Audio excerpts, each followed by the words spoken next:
எரேமியாவின் புலம்பல்கள் இதற்குள் சிறப்பு முதலாக நாம் ஒரு விஷயம் கூட உடைய தலையை தாழ்த்தி நான் ஜெபிப்போம். கிருபை தேவனே, இந்த அருமையான நாளில் ஆண்டவரே, நாங்கள் பல விதமான இக்கட்டுகள் மத்தியிலே கூட இந்த ஊழியத்தை ஆரம்பித்திருக்கிறோம்.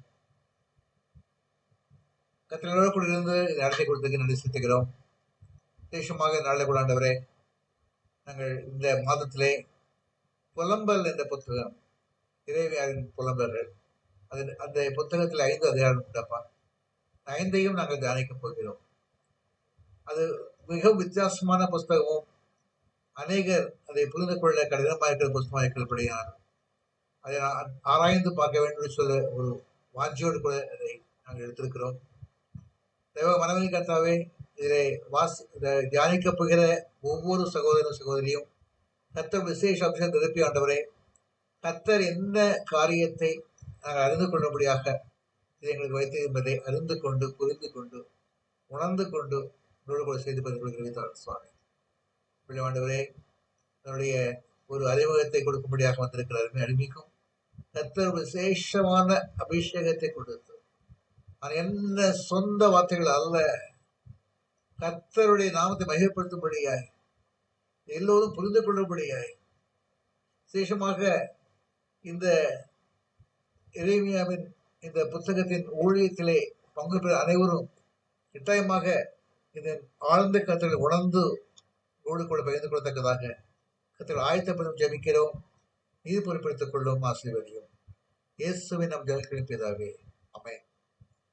அன்பார்ந்தவர்களே, இப்போ இந்த எரேமியாவுடைய இந்த புலம்பல் என்ற புஸ்தகம் இது 5 அதிகாரம் கொண்டது.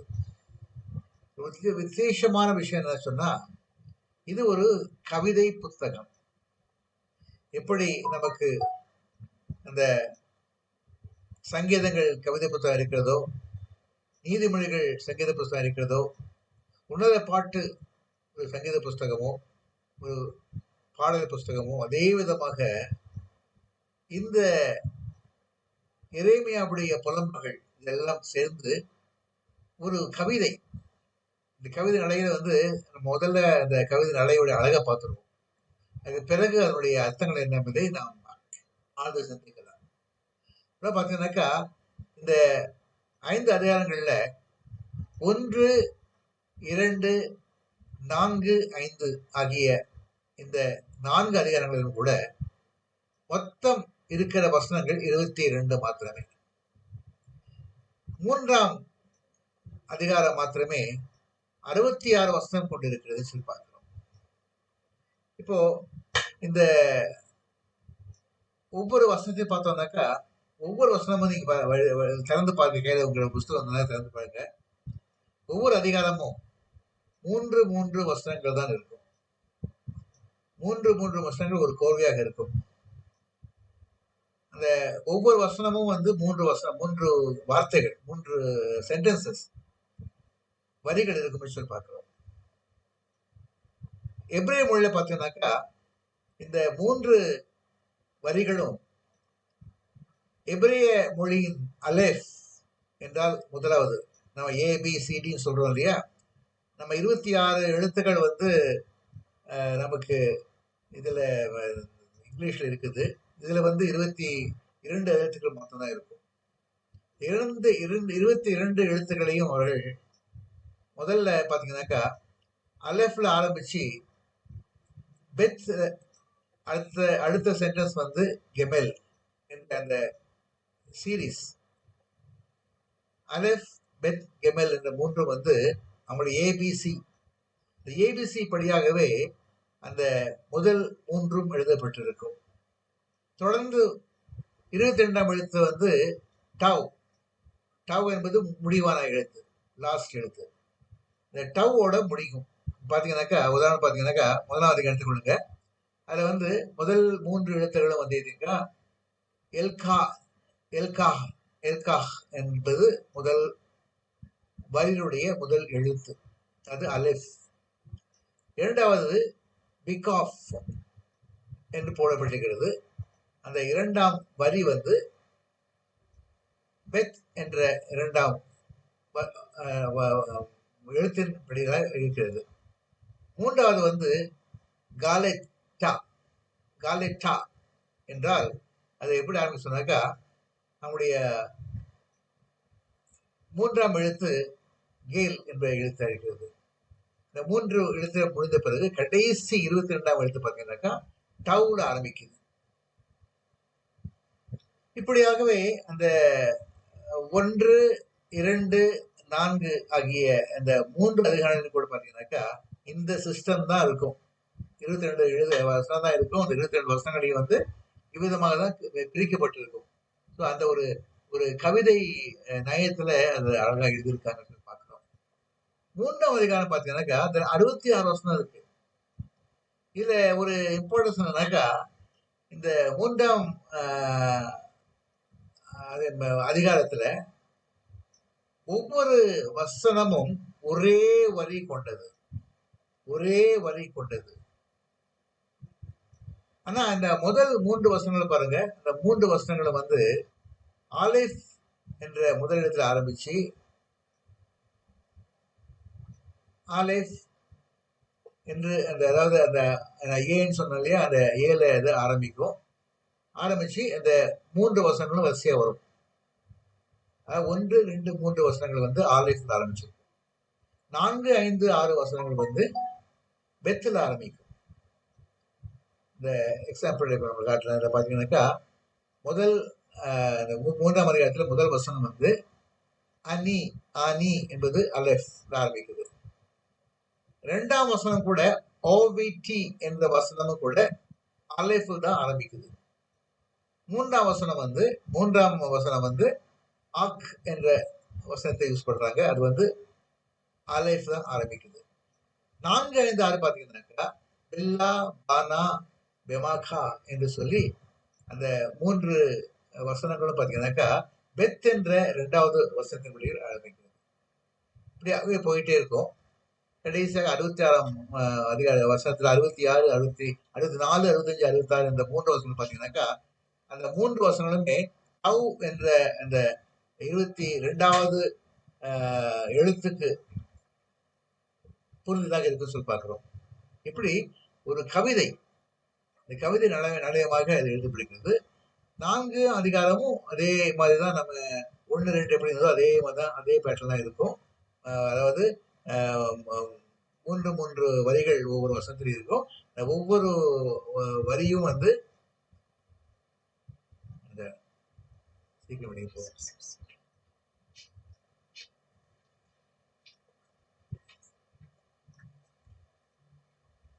சரி. இந்த 4ஆம் அதிகாரத்துல வந்து அதே 1, 2 அதிகார பேட்டர்லயே இருக்கு பார்க்கிறோம். அப்புறம் தொடர்ந்து போனோம்னாக்கா இந்த புத்தகத்துல வந்து அந்த 5ஆம் அதிகாரம் பாத்தீங்கன்னா அது ஒண்ணு இங்க போட்டுலாம் தெரியல, மறந்துட்டு நினைக்கிறேன். 5ஆம் அதிகாரத்துல வந்து பாத்தீங்கன்னாக்கா அதுக்கு ஒரு இலக்கணம் கிடையாது. இலக்கணமற்ற ஒரு அதிகாரம் சொல்லியிருந்தாக்கா அது 5ஆம் அதிகாரம். அதுல வந்து எந்த விதமான கோட்பாடும் கிடையாது. 4ஆம் அதிகாரம் மாதிரியோ 1, 2 படியோ கிடையாது. 3ஆம் அதிகார படியும் ஒன்றும் கிடையாது. அது கம்ப்ளீட்டா எபிரேய மொழியின் கோட்பாட்டுகளுக்கு அடங்கி அடக்காத ஒரு அதிகாரமா இருக்குது. ஆனா அதுல 22 வசனம் தான் இருக்கும். இந்த 22 வசனங்களும் வந்து வித்தியாசமான பேட்டர்ன்ல எழுதப்பட்டு சொல்லி பார்க்கிறோம். இப்படியாகவே அந்த கம்ப்ளீட்டா இந்த 5 அதிகாரம் கொண்ட இந்த கவிதையை அவர் எழுதியிருக்கிறார் சொல்லி பார்க்கிறோம். இதனுடைய முக்கியமான கருத்தை பார்க்க வேண்டியது. முதலாவது புத்தகத்துடைய முழு கருப்பொருள் பார்த்தீங்கன்னா அது வந்து யூதாவின் பாவத்திற்கு பதிலளிக்கும் விதமாக அமைந்தது சொல்றாங்க. ஆனா நியாய தீர்ப்பு வந்து யூதா செய்த பாவத்திற்கு ஒரு பதில். அப்படி பதில் அளிக்கிற தேவன் நீதியான தேவனுடைய நியாய தீர்ப்பை குறித்து பார்க்கிறோம். மக்கள் தங்கள் பாவங்களுக்கும் அக்கிரமங்களுக்கும் ஏற்ற தண்டனை என்பதை ஒப்புக் கொள்கிறார்கள். முதலாவதாக பாவம் சுட்டி காட்டப்படுகிறது. இரண்டாவதாக நீதியான தேவன் நியாயமாக தான் அந்த தண்டனை கொடுக்க சொல்லி அவர்கள் ஒப்புக்கொள்வார்கள். அந்த தண்டனை பெற்றுக்கொள்ளும் பொழுது அது அவர்கள் கர்த்தரால் வந்தது என்பதை ஒப்புக்கொள்வார்கள். கடைசியா பார்த்தோம்னாக்கா இப்படிப்பட்ட இருக்கிற இந்த மக்களுக்காக எரேமியா மிகுந்த வியாகுலத்தோடு கூட விண்ணப்பம் பண்ணுகிறார். அதைத்தான் நமக்கு காண்பிக்கிறது. இந்த எரேமியாவுடைய விண்ணப்பத்தை நம்ம நல்லா கவனிச்சு பார்த்தோம்னாக்கா, அது கிட்டத்தட்ட இயேசு கிறிஸ்து நமக்காக கெத்செமனே தோட்டத்திலே அழுது முறையிட்ட அந்த முறைமைக்கு நாம் பார்க்கிறோம். மற்ற 23ஆம் அதிகாரத்திலே 37ஆம் வசனம் போட்டிருக்கிறது, எருசலேமே எருசலேமே, தீர்க்கதரிசிகளை கொலை செய்து நடத்தி அனுப்பப்பட்டவர்களை கல்லெறிவர்களே, கோழி தன் குஞ்சுகளை தன் சிறுகளுக்கு கீழ் கூட்டி சேர்த்தது கொள்ள வண்ணமாக எத்தனையோ தரம் உன் பிள்ளைகளை கூட்டி சேர்த்துக் கொள்ள மனதாக இருந்தேன், உங்களுக்கோ மனது இல்லாமல் போயிற்று. இதோ உங்கள் வீடு உங்களுக்கு பாழாக்கி விடப்படும். கர்த்தருடைய நாமத்தினாலே வருகிறவர் ஸ்தோத்திரிக்கப்பட்டவர் என்று சொல்லும் அளவும் இது முதல் என்னை காணாதிருக்கிறது என்று உங்களுக்கு சொல்கிறேன் சொல்லி இயேசு புலம்பல் பாடியிருக்கிறார். அந்த புலம்பல் தான் எரேமியாவின் புலம்பல். ஆண்டவர் வரும் நாள் வரையிலும் கூட எருசலேம் விபதமாக மாட்டிக்கொண்டிருப்பதை அவர் உணர்ந்திருக்கிறார். இந்த எரேமியாவுடைய இந்த புலம்பல் புத்தகம் எழுதப்பட்ட நாட்கள் இஸ்ரவேல் எகிப்து தேசத்தில் விடுதலை பார்க்கப்பட்ட இஸ்ரவேல் அசிரியர் காலத்திலும் பாபிலோன் காலத்திலும் சிறைப்பட்டு போகும் நாட்களை குறிக்கிறது. ஆகியால் அதற்கு ஏற்ற விதமாகவே நீங்கள் பாடுபட போகிறீர்கள், நியாயத்தில் வரப்போகிறது என்பதை உணர்ந்து கொண்டு எரேமியா அதை மிகுந்த காலத்தோடு கூட எழுத பார்க்கிறோம். இந்த புத்தகத்தை படிக்கிற அனைவருக்கும் ஒரு காரியம் இருக்கிறது. அது என்னன்னா, இது ஒரு எச்சரிக்கை. எப்படின்னா, 1ஆம் அதிகாரம் பார்த்தீங்கன்னாக்கா, 1ஆம் அதிகாரத்துல எருசலேமுக்கு ஏன் இவ்வளவு துக்கம் என்பதை நம்ம 1, 5, 8, 14 வசனங்களை பார்க்கிறோம். எருசலேமுக்கு அந்த துக்கத்தின் காரணம் என்ன என்பதை முழுவதுமாக நம்ம 1ஆம் அதிகாரத்திலே படித்து முடிக்க முடியும். ரீசன், காரணங்கள் என்பதை 1, 5, 8, 14 வசனங்களை நம்ம வாசித்து பார்க்கலாம். 1ஆம் அதிகாரத்தை தியானிக்க போகிற சகோதர சகோதரியோ இந்த குறிப்புகளை பார்த்துக் கொள்ளலாம். 2ஆம் அதிகாரம் ஆண்டவர் எருசலேமுக்கு விரோதமாக எழுப்பினார் என்பதை உணர்ந்து கொள்ள வேண்டும். அவளுக்கு வந்த இந்த காரியங்கள் தானாக வந்து சேரவில்லை, ஆண்டவர் அனுமதித்தார். ஆண்டவர் அனுமதித்தபடியினாலே இந்த காரியங்கள் நேர்ந்து சொல்லி நாம் பார்க்கிறோம். இந்த காரியத்தை நம்ம 1, 2, 5, 7, 8 வசனங்களை நம்ம வாசிக்கலாம். தொடர்ந்து பார்த்தோம்னாக்கா 14ஆம் வசனம் இந்த இஸ்ரவேலின் பாவங்களுக்கு யார் காரணம் சொல்லி பார்த்தீங்கன்னாக்கா, தீர்க்கதரிசிகள் காரணம். அவங்க செய்ய வேண்டிய காரியத்தை செய்யாம விட்டாங்க.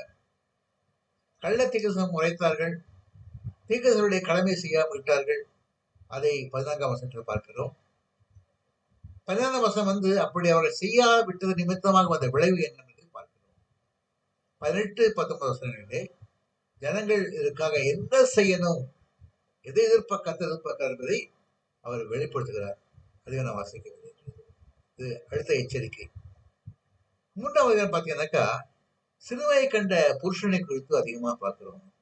2, 3, 7, 8, 15 என்ற எல்லா வசனங்களையும் பார்த்தோம்னாக்கா, சிறுமைப்பட்ட மனிதன், அந்த சிறுமைப்பட்ட மனிதனுடைய வியாகுலங்களை நாம் ஒன்றாக பார்க்கிறோம். இந்த நிலையிலே முக்கியமான வசனங்கள் 22 25ஆம் வசனம் வரையிலும். அந்த வசனங்கள் இறைவன் நம்பிக்கை என்ன என்பதை காட்டுகிறது. இதற்கு மத்தியிலும் கூட ஒரு நம்பிக்கை உண்டு என்பதை இறைவன் அறிந்து கொண்டிருக்கிறார். அதை 22 முதல் 25 வசனம் பார்க்கிறோம். 31, 32, 33 வசனங்களையும் அதை பார்க்கிறோம். இறைவனுடைய விண்ணப்பம், அதுக்காக இறைமையான ஒரு விண்ணப்பம் பண்றாரு. இந்த விண்ணப்பத்தை நம்ம 39 66 வரைக்கும் இறைமையாருடைய விண்ணப்பம் இயேசு கிறிஸ்து பண்ணுகிற விண்ணப்பத்திற்கும் சார்ந்ததாகவே அமைந்திருக்க சொல்றாங்க. விசேஷமா 48, 58, 59 வசனங்களை நீங்க எடுத்து பார்க்கலாம். 4ஆம் அதிகாரம் பாத்தீங்கன்னாக்கா, கர்த்தர் சீயோனில் அக்னியை கொளுத்தினார் என்று போடப்பட்டிருக்கிறது. ஐயா இந்த அவருடைய நியாயத்திற்பை காட்டுகிறது. அக்னியை கொடுத்தினார், சிறைப்பட்ட வாழ்க்கையை கொடுத்தார், கொடுக்க போகிறார். அதுக்கு முன்பதாகவே ஒரு வாழ்க்கை கொடுக்கப்பட்டிருக்கிறது, சிறையிருப்பு வரப்போகிறது சொல்லி பார்க்கிறோம்.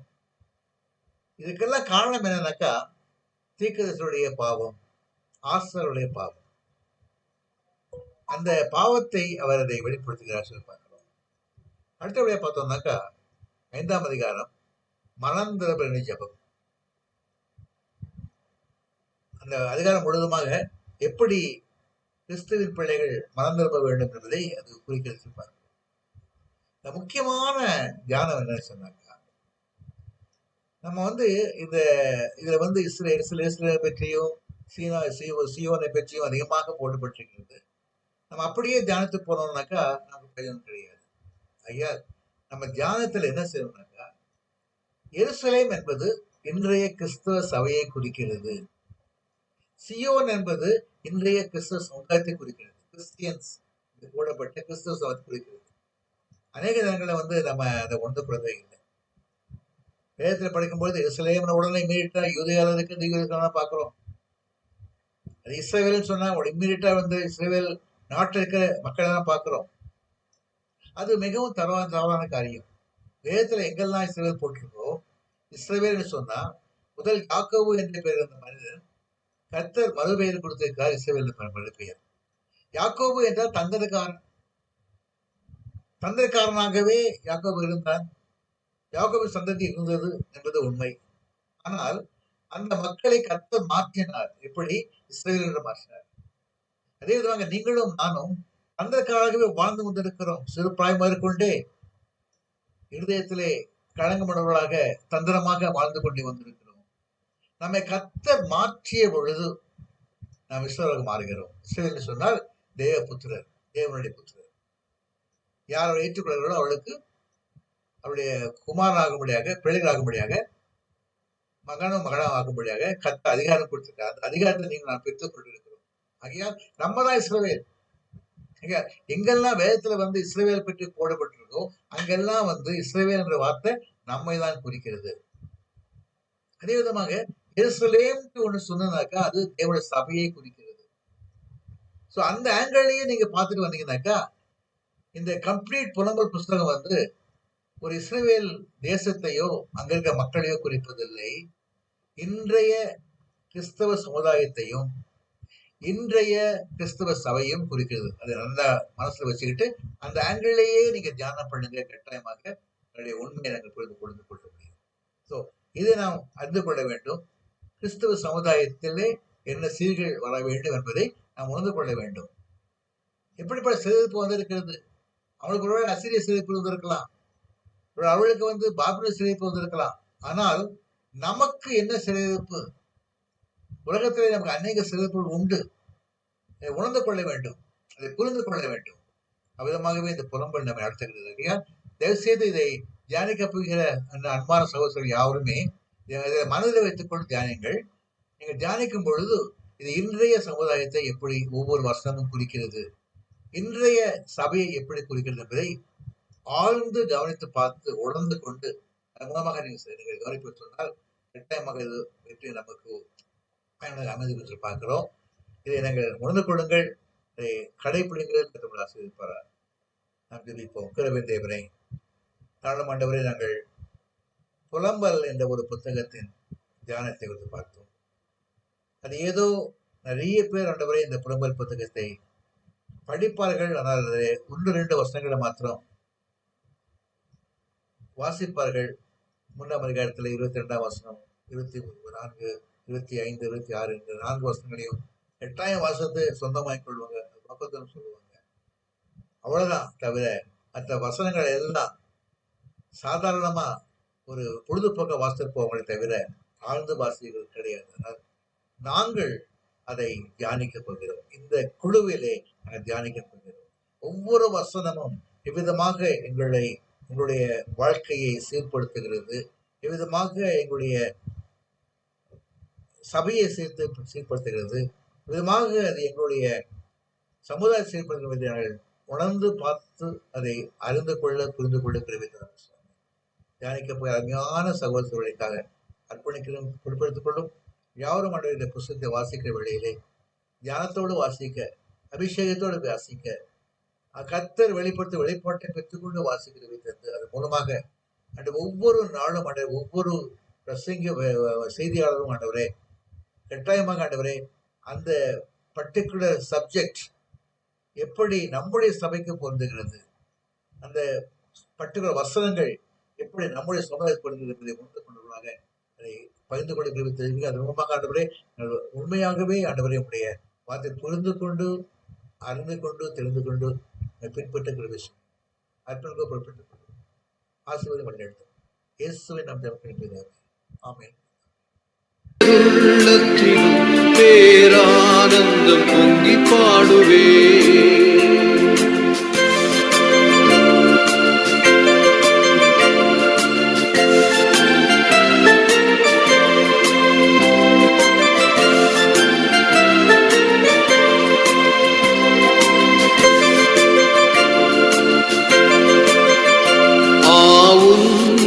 நல்ல நாமத்தை நான் நம்பி சார்வ